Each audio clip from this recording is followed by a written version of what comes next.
Namaste, everyone, and welcome to the evening meditation. Again, we have to clarify evening here in the United States, and I think India is like 6:30, and the rest of the world is the rest of the day. So, welcome. Anyway, for the ones who have not joined us this morning, it was an interesting one. We did the mantra Om in a different way to really go in and we call it scrub, scrubbing your chakras. We went deep inside to flush it. So if you have not watched it, have not joined it, it's available. I think on whatever platform you're watching. It's in Instagram, it's in Facebook, YouTube, and panicking.com and matsuko.org. In other words, if you truly want to practice, you don't have an excuse not to find it. Okay? Anyway, so before we do our evening meditation, I just want to talk a little bit about creating space for something even better to come into your life. 2020 has been challenging for a lot of us. Some of them more than others, and different aspects of our lives. Some of us have lost loved ones. Some of us have people who got sick, and some of you are also, your bodies are sick and just improving, getting better. Some of you have been affected financially. So it's one of those things where it gives you a time to reflect on what we have and what we can be grateful for, and just as importantly, what we want for the future. A lot of times people have this perception like, you have to focus on the now. That's good. It's good to focus on the now, because essentially what now is you're taking what happened in the past, you're trying to see, okay, what might happen in the future, and you're all perceiving it in the now. We talk about that, right? The past is, the present is quickly becoming the past, the future is quickly becoming the present, and your focus is basically, it's like, this is timeline. You're going chop, chop. That's what I'm focusing on, right? So it's good to practice awareness in now. In fact, we talked about that in the previous sessions, where awareness in the Chinese tradition, Nian, I think it's Nian, right? I hope I'm saying it right. It's basically now, Jin, and the heart, which is being aware, using your heart of what's happening in the moment. Okay, so that's good. The only problem with that, then you go, man, you're so negative, you have to mess with it. No, just hear me out. So it's good to focus on the now. No doubt about it. That's part of the context behind mindfulness. But at the same time, you also have to think about it. Okay, we're focusing on the now. You cannot just say, okay, I'll be aware of this and that. Okay, that's good. You also have to think what happens tomorrow, day after tomorrow, the future, right?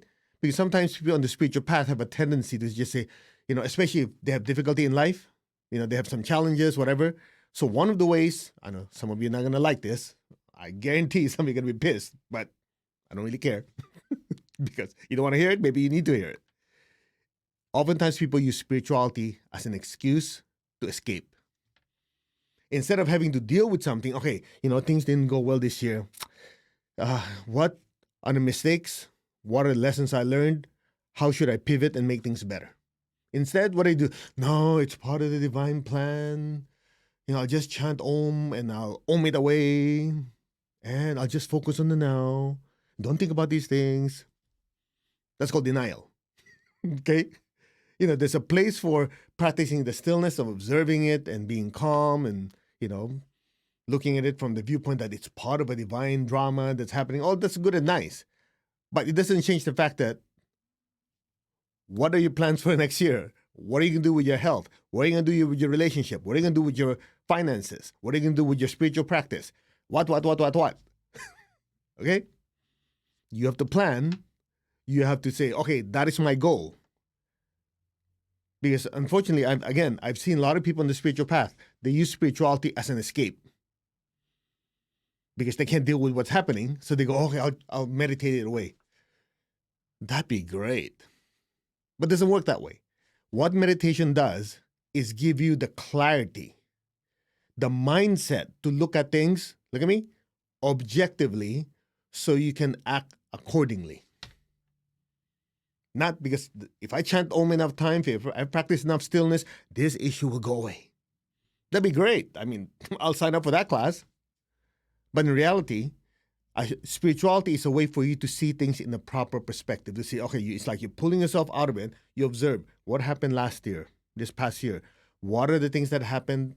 What are the mistakes I made? And you have to own those mistakes. All of us screw up. Some people say, no, I don't want to call it a mistake. I just go, Okay, call it a learning experience. Who cares what you call it? In other words, it's something that was not done right that has to be corrected. Okay?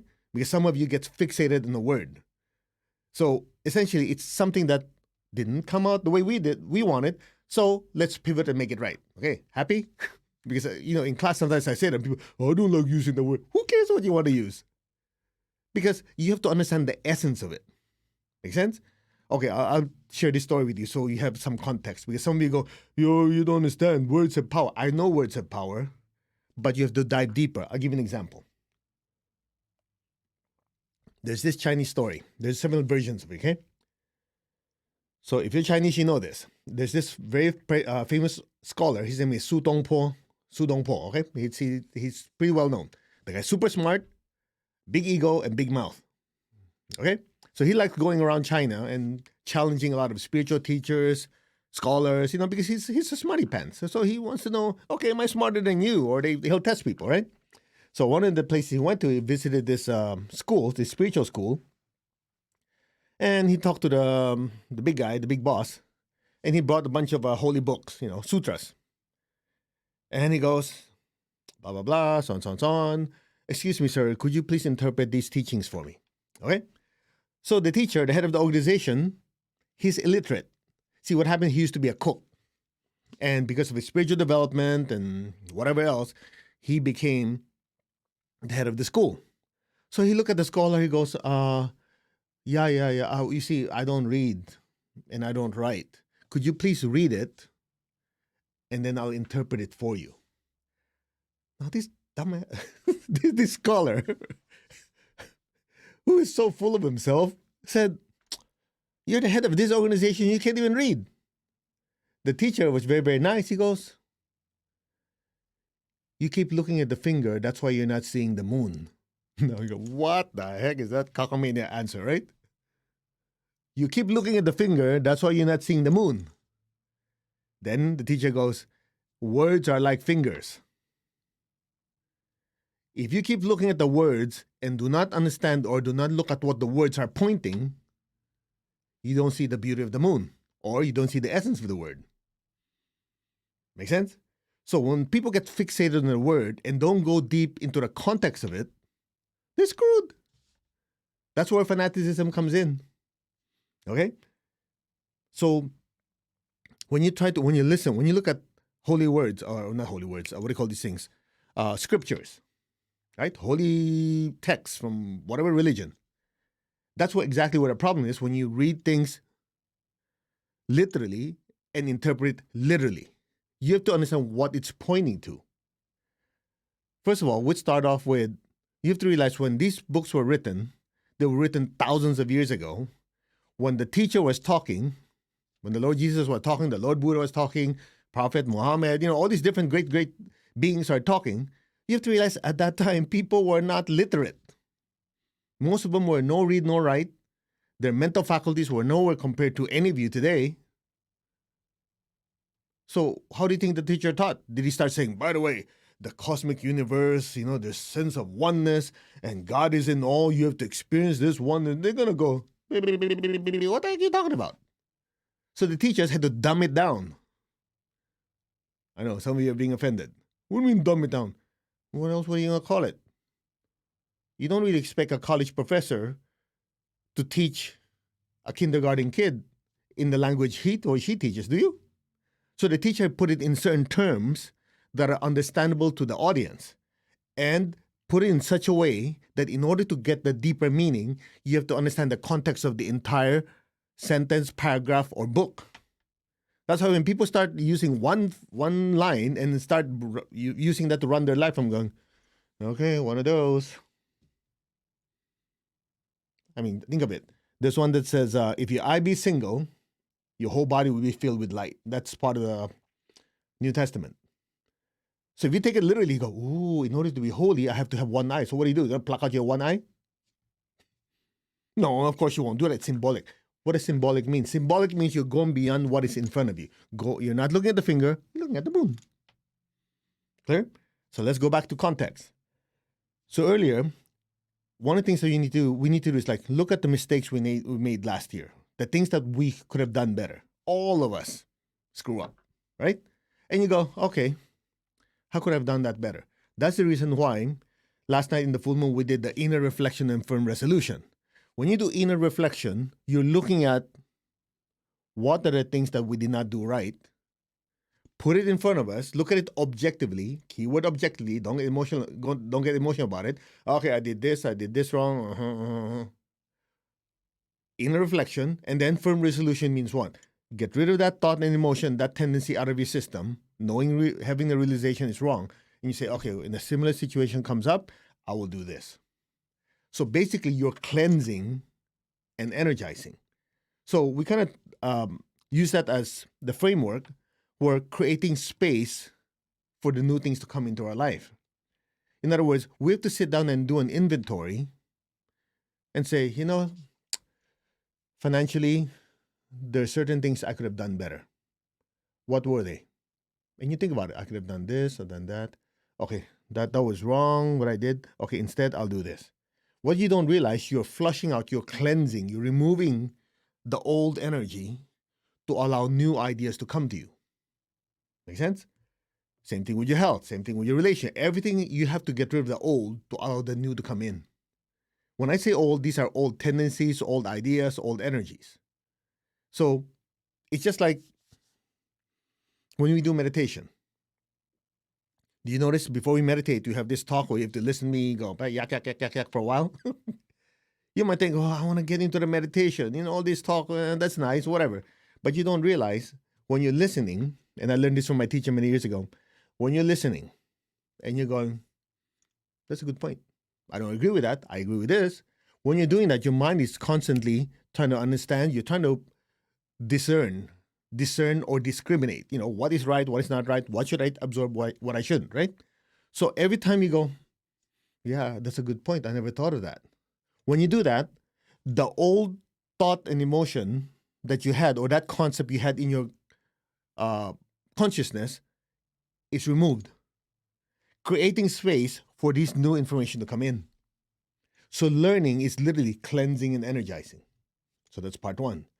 Part two, do you notice when we do our meditation, pretty much 90% of the time, sometimes we don't do this, but 90 or 95% of the time, we're doing meditation, twin hearts, great invocation, and at the minimum, even we did this morning with the chanting, in the end, we also did the blessing. Remember that? Because when you're doing blessing the earth, like twin hearts meditation, great invocation, it has a strong cleansing effect. And the cleansing effect is so fast and so subtle, you have a good cleaning and you don't notice it. For example, may the earth be blessed with divine light, divine love, and divine power. The only way to screw this one up, there's only one way. If you say, I am blessing the earth, then you screwed it up. That's why you notice you say, from the heart of God, may every person, every being be blessed. Remember that? You don't say, I'm all powerful dude, I'm blessing the earth. Then you're screwed. Because the whole concept is we are just the channel. That's the main reason we're using the prayer of St. Francis of Assisi. Some of you are Catholic. You remember in church we used to sing. There's a say, don't expect me to sing. Okay. Lord, make me a channel of your peace. You guys remember that, right? There's a song and keep going. So some prayers, you say, Lord, make me a channel of your peace. In the meditation, we say, make me an instrument of your peace. Regardless of which word you use, you're allowing the energy to what? Flow through you. Lord, make me an instrument of your peace. Where there is hatred, let me sow love. So as that energy keeps flowing through you, two things are happening. Whatever is not peace within you gets flushed out because that peaceful energy has to flow through you. Where there is hatred, let me sow love. So two things are happening. Same thing. One, any type of hatred energy within you, as the loving energy flows through, is pushed out. And as you bless the earth with it, what's happening? That old energy goes out because more energy has to go through you to reach the earth. So by the time you combine the two, our energy bodies, our particles, whatever word you want to use, are constantly being washed. The old tendencies are removed, the new energy are being implanted. Make sense? So may the earth be blessed with peace, love, forgiveness, hope and faith, light and joy. So as you keep blessing the earth with it, that energy has to what? Flow through. Because you're not saying I am the one blessing. I'm allowing myself to be the pipeline. So when you bless, there's a replacement going on. The old energy is going out almost instantaneously, creating room for the new spiritual energy and new tendencies to come into our system. That's why you notice the more you do your meditation, twin hearts, great invocation, and so on, there's a change of character. Because it's very simple. The ones who took pranic psychotherapy, you remember this in class. The condition of your chakras affect your behavior. Your behavior affect your chakras. For example, I'll make this quick. Put your hand like this. Feel the energy of your heart center. Say my heart chakra. Okay, just keep your hand there. That's your heart chakra, right? Okay. Now, close your eyes. Oh, wait. I need to give you instructions. If your eyes are closed, you're not going to see it. Okay, put your hand like this. Scan your heart again. Okay, now close your eyes, but keep your hands where they are. Now imagine someone you love in front of you. And from your heart, just project loving energy towards them. As you're doing this, just say, Lord, make me an instrument of divine love. Where there's any hatred in this person, let me sow love. So be it. May this person be blessed with so much love, unconditional love. So be it. Keep going. May this person be blessed with peace and with love, with sweetness, with kindness. I send this person lots of love and lots of affection without any expectations. So be it. All right, open your eyes. Anybody feel something in your hand? How many can feel like a slight push? All right, put your hand down. You see, that's exactly the secret. As you bless that person with love, that loving energy has to pass through you. And since the heart chakra is the instrument to generate that loving energy or to let that loving energy pass through, the heart chakra gets stimulated. You know, it's interesting. A lot of people say, I want to have big aura, big chakras. Great. Serve. But you have to do it right. You know, I know a lot of people, they do service, they're drained and tired because they're not doing it right. You say, how could that be possible? It depends on where the energy is coming from. If you say, I am the source of this, that's that. You get drained. If you say, I am simply the pipeline, there's the magic.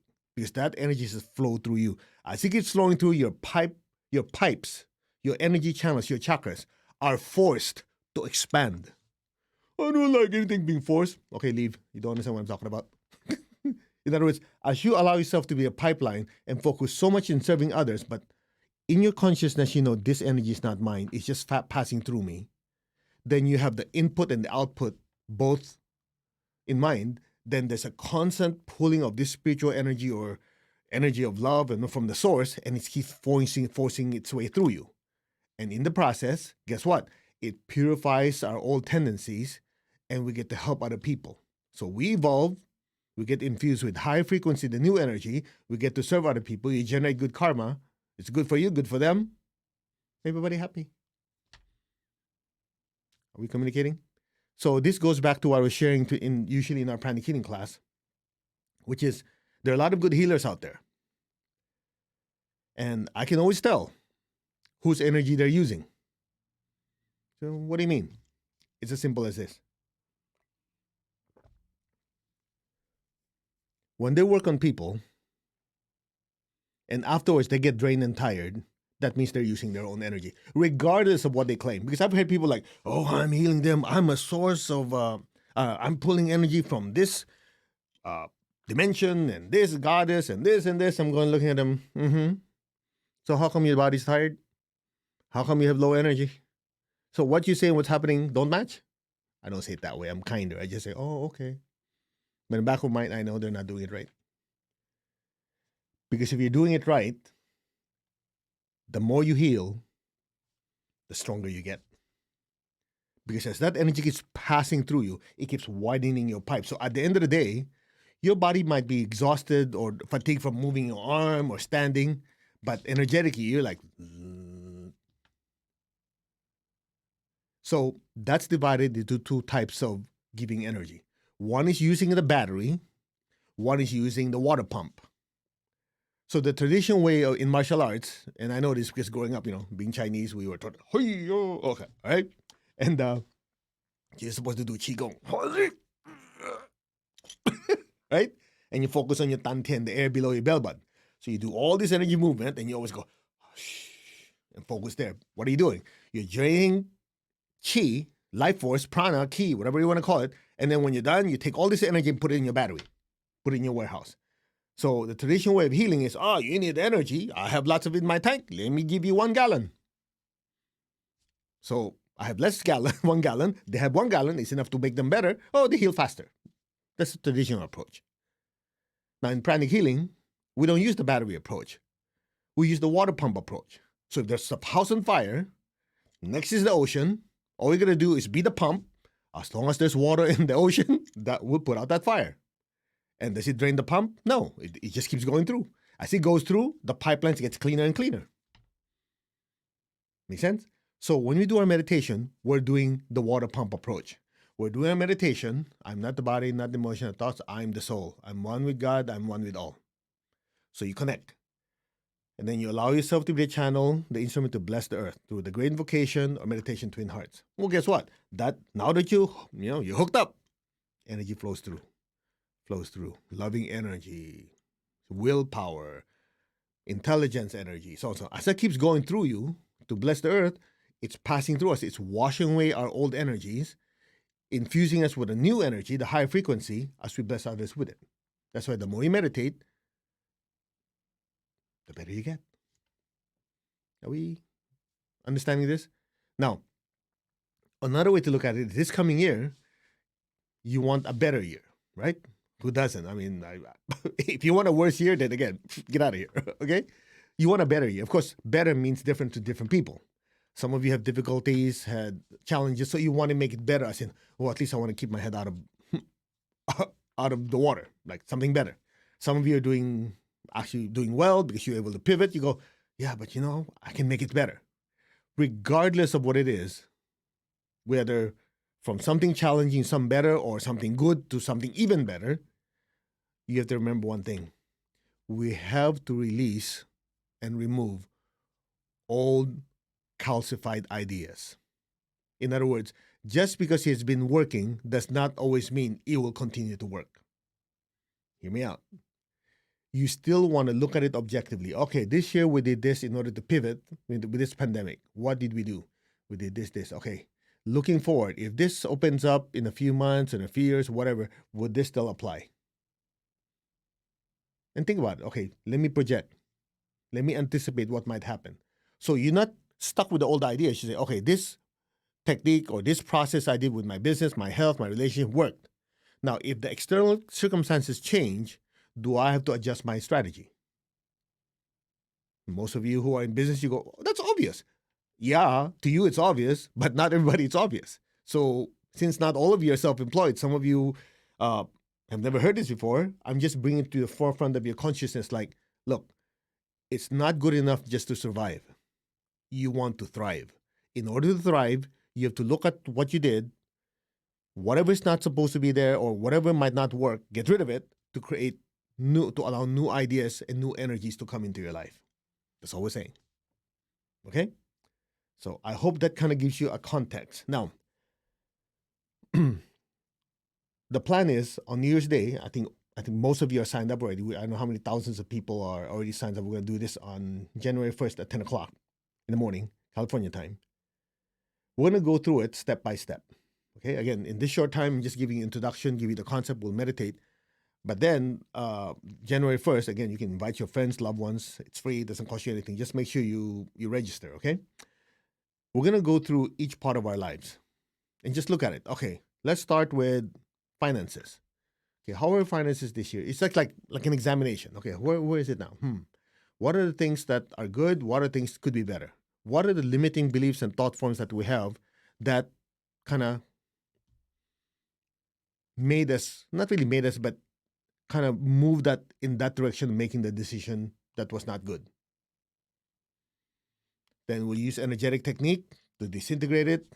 And then we'll think, okay, what is it we want? If we can have whatever we want. how would we change it? How would the new year be like? And we'll create that powerful thought and powerful energy, and then we'll just install it. Then health, then relationship. And so we'll just go to it step by step on each one without rush, because we're going to do it for an hour to 2 hours this January 1st. But I'm giving you the context of it so you will join us if you want to. But that's the idea. You will remove whatever is in the old to create space in the new. Now, if you can't join us, I just want to share one last thing with you and then we'll meditate. It is gratitude and giving. What? Gratitude and what? And giving. It's easy for a lot of us to complain. It's human nature, right? Things didn't go away, we're pissed off. Like today I was driving, I go, what's wrong with this car in front of me? It's a green light. They're already going like 40 miles per hour. The speed limit is 45. I'm going, how slow are you? Get out of my way. Right? I didn't think about, I should be grateful for the fact that I have a car. I should be grateful that I have a vehicle to get there. And, those things don't go through my mind. We like to complain. So, one thing I want to share with you is like, to end the year, we should do a gratitude meditation. Just be grateful for what we have. The fact that you can listen to me right now, I'm not talking about just me. I'm talking about the fact that you can take a breath and exist. There's something to be grateful for. Okay? Gratitude. And then to extend that gratitude is to give and share. So what we usually tell people is like, look, at the end of the year, there's something you should do so that you have space for blessings to come into the new year. So between now, which is, I think it's 29th. Yeah, tomorrow's 31st, right? I don't know, whatever. So in other words, before the end of the year, make sure you give money to charity. Give money to charity. You decide how much it is. That is to create space for new energy to come in. That's one way to look at it. Second way to look at it is to plant good seeds. It is in giving that you receive. And that's what I was taught by my teacher. So I'm just sharing that little secret with you. In other words, before you cross to the new year, be grateful for what has happened this past year. As I said, there's always something to be grateful for. And then also give money to charity. You give money to charity, it's a form of gratitude. Say, Lord God, you bless me so much. There are a lot of people out here who are probably not doing as well as I am. My life's not yet perfect, but nevertheless, I'm grateful for what I have. So I like to give a portion of my blessings to other people. That's called tithing or giving money to charity. It shows deeper gratitude that you meant what you said, and it also creates space for blessings to come into your life. Okay? So here's the plan. We'll do a short gratitude meditation, and then we'll do meditation twin hearts. Okay? All right. So when you're ready, let me just move this microphone over a little bit. When you're ready, just be comfortable.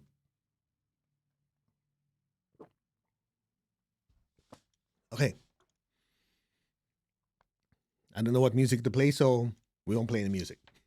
Music is just to kind of, make you more, but I'm not an expert in that. I'm more like, this is what needs to be done, let's do it. So if you want to play music in the background, make you feel lovey-dovey, go for it, okay? I just don't know what to play here. Let's just do it. To the Divine Supreme God, Divine Father, Divine Mother, to all the spiritual elders, holy masters, saints, archangels, holy angels, and spiritual helpers, thank you for your blessings. Personally, to my teacher, Master Tokok Sui Mahaguji Meli, thank you for your blessings. In full faith, so be it. Okay, you guys ready? Okay, just close your eyes. Inhale slowly and exhale slowly. Now, in front of you, maybe a foot or so away from you, imagine a beautiful golden ball of light. Just a beautiful, glistening, beautiful golden ball of light floating. Just floating in front of you. Smile. Just inhale, exhale slowly.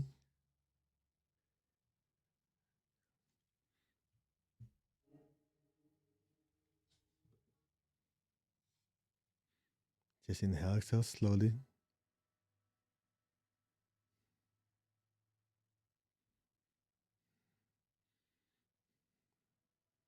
Yeah, just see that beautiful golden ball of light.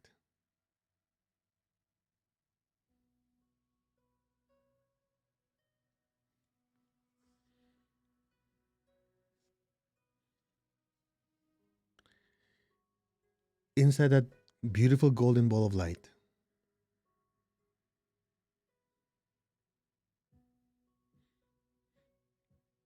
imagine three things that you're grateful for this year. Think of three things that you can be grateful for. Anything.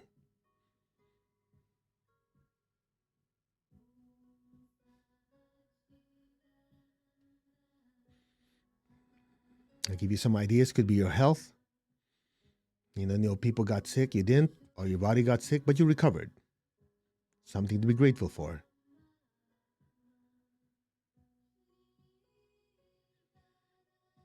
Could be your relationships. Some of you had financial strains, but your relationship took the brunt of it and stayed strong, and it's what kept you going. That could be something to be grateful for.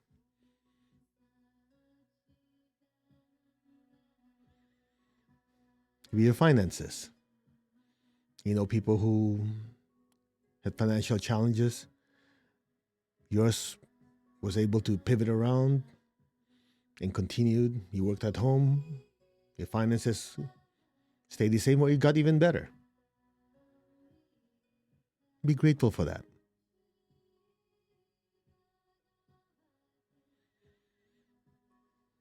Could be your spiritual development. Since you're stuck at home, you can't really go anywhere, you say, oh, what the heck, I'll meditate. And it was one of those things that you wanted to do for the longest time. And because of the circumstances, you were able to pay attention to your spiritual life. Be grateful for that.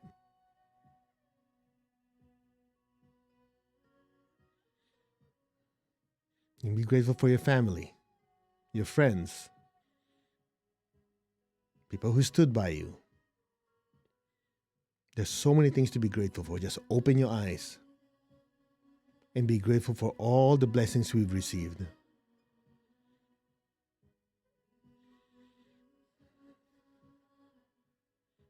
Some of you are going, you said three, I got more than three. Great, keep adding to it. Just use that golden ball of light as like a TV screen, a movie screen. Just play it out there. Just say, yeah. Be happy about, your health, your relationships, your finances, your spiritual, anything. Just play it out. Be happy. Smile. It's just like you're watching a beautiful movie, reminiscing and being so grateful. Yeah, I remember that. That was great. Smile. Come on, be happy. If you're grateful, you should be happy.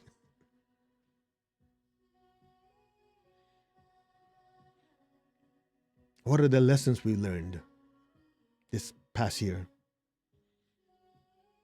Let's be grateful for those lessons. Some of them are tough, but we came out better.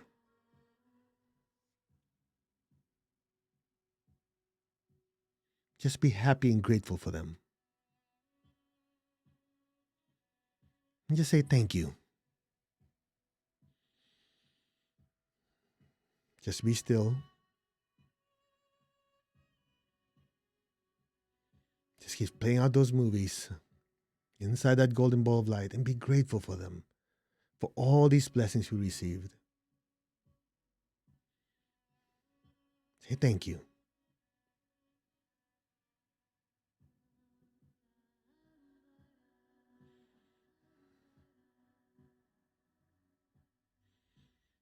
Now pull that golden ball of light. You don't have to move your hands. That beautiful golden ball of light with all those things we're so grateful for. It's coming closer and closer to you. Good. Now it enters your chest. It's now inside your heart chakra. Just be still Feel the gratitude intensely in the center of your chest and your heart center. See those movies and images play inside your chest and be grateful for them.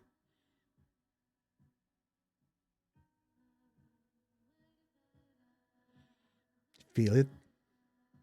Just feel it within you, the intense gratitude for all these blessings we've received.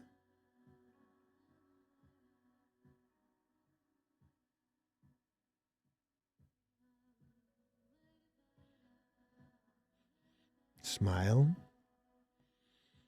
Just feel your heart smiling and being so grateful for all these things that have happened, all the blessings we received.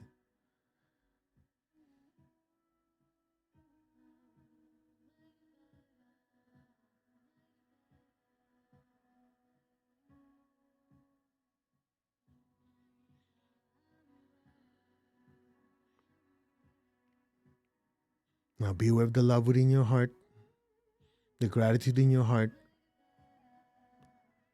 Now see that golden ball of light with all those feelings of gratitude from your heart slowly rising, rising up to your throat, rising up to the center of your head, up to your crown. And way above your head is a gigantic golden ball of light. We're going to offer all this gratitude to God, your creator, the universal source. Doesn't matter. Again, don't get stuck with the words. Just from your heart, offer that golden ball of light with all those feelings of gratitude. Up to your throat, up to the center of your head, to your crown. Higher, higher. Let it keep rising up. And let it merge into that gigantic ball of light way above your head. And say thank you. And stay there. Be still.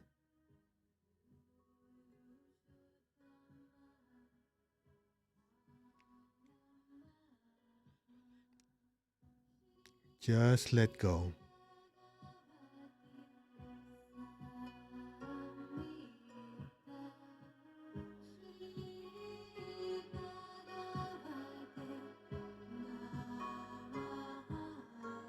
Just let go.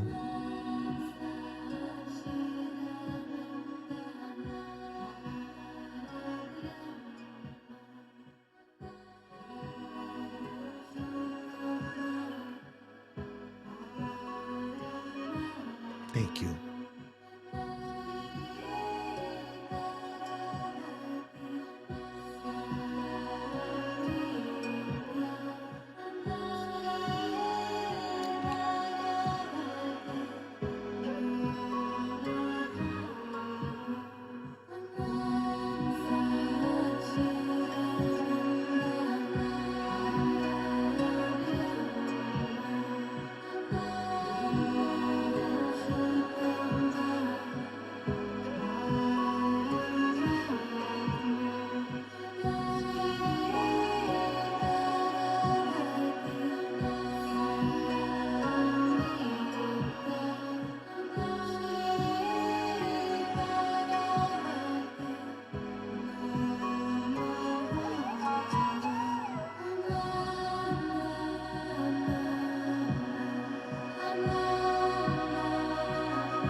Be still and let go.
Ananda,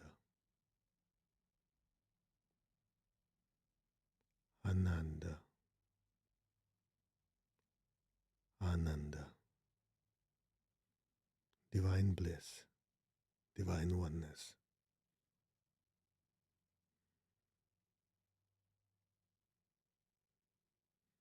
Thank you.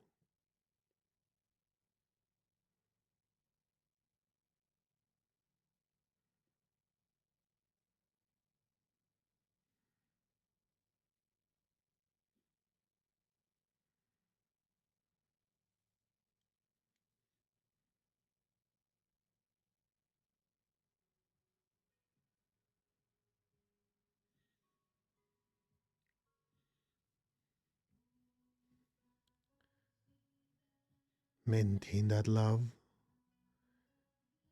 maintain that stillness and oneness. Just raise your hands in blessing. Let's share this love with our family, our friends, everyone we know.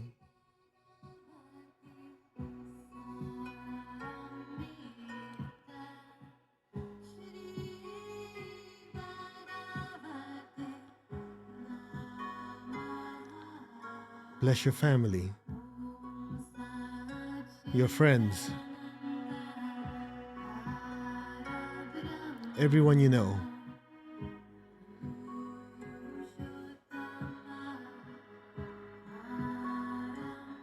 Bless the city you live in, the state, the country. Bless the entire earth.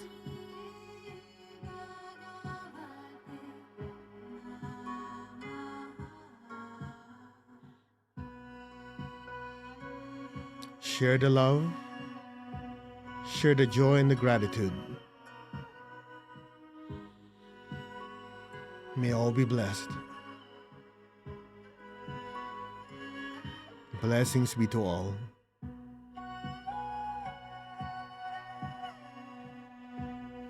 So be it.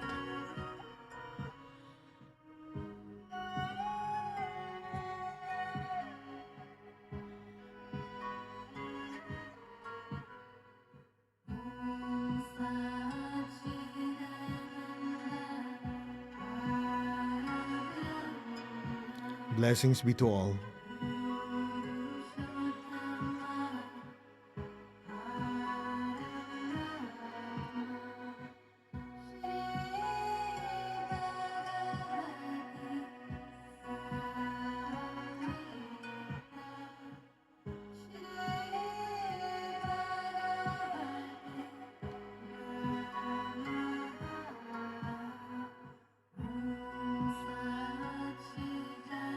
May all be blessed. So be it.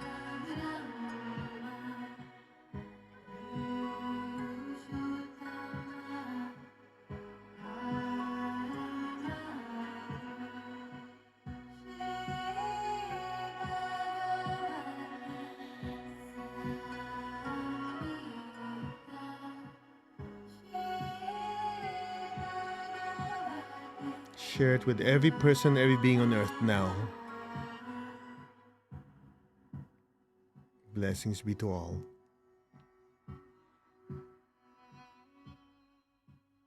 So be it. So be it.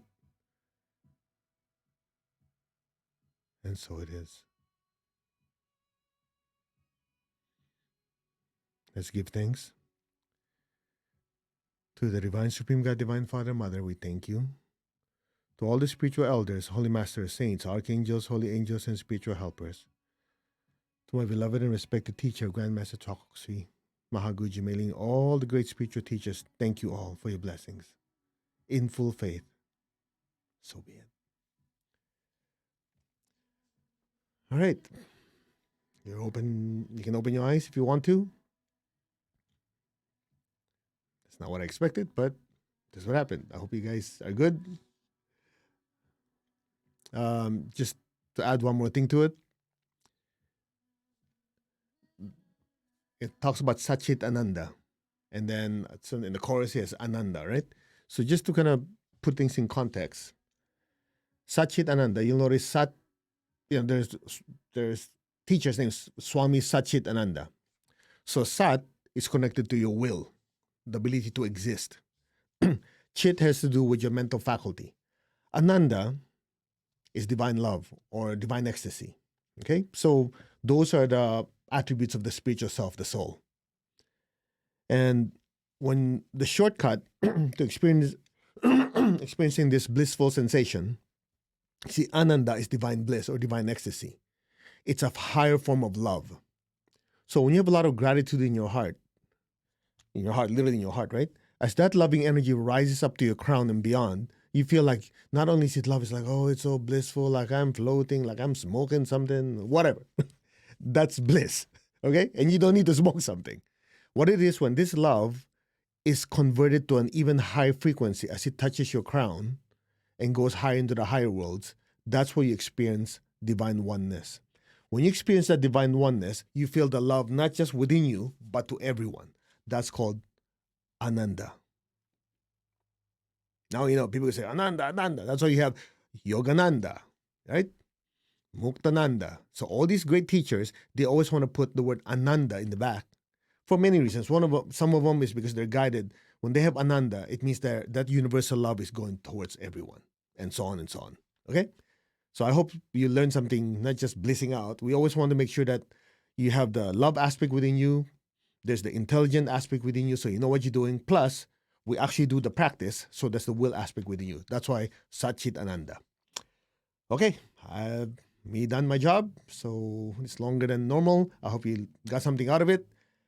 And we will see you. If you haven't registered yet, okay, make sure you do. All right, that's going to be the first. Just go to mastercode.org. The link is there. Okay, the link is there. Now, don't just, it'll take you to a page where it actually talks about, what do you call this? I'm spacing out here. It talks about the actual workshop, okay? It's going to be a workshop. You're not just going to sit there, oh yeah, that's interesting. You're going to practice. So have a bucket of salt water next to you. You're going to need it because we're going to dump a lot of old crap out. So it's good to have a basin, a bucket, handful of salt, put it in there. So when you remove the old energies, you can throw it in there and you can dump it down the toilet afterwards, okay? So I think that's it.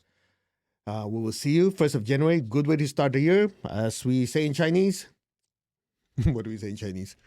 No, nothing to do with roast pork. Okay. 好的开始是成功的一半. In other words, a good start is already half the success. Because you have a good start, you clean your closets, you're ready, go for 2021. Okay. Namaste, everyone. You all take care, and I wish you a gorgeous few days before the new year, and some of you are very close. And if you haven't already, take more time to do more gratitude and give money to charity. Okay, donate, create space for good things to happen in your life. Don't hoard. Okay. Now I say, if you need to do healing, whatever. Just let the energy out to help people, so you have space to receive more. That's that.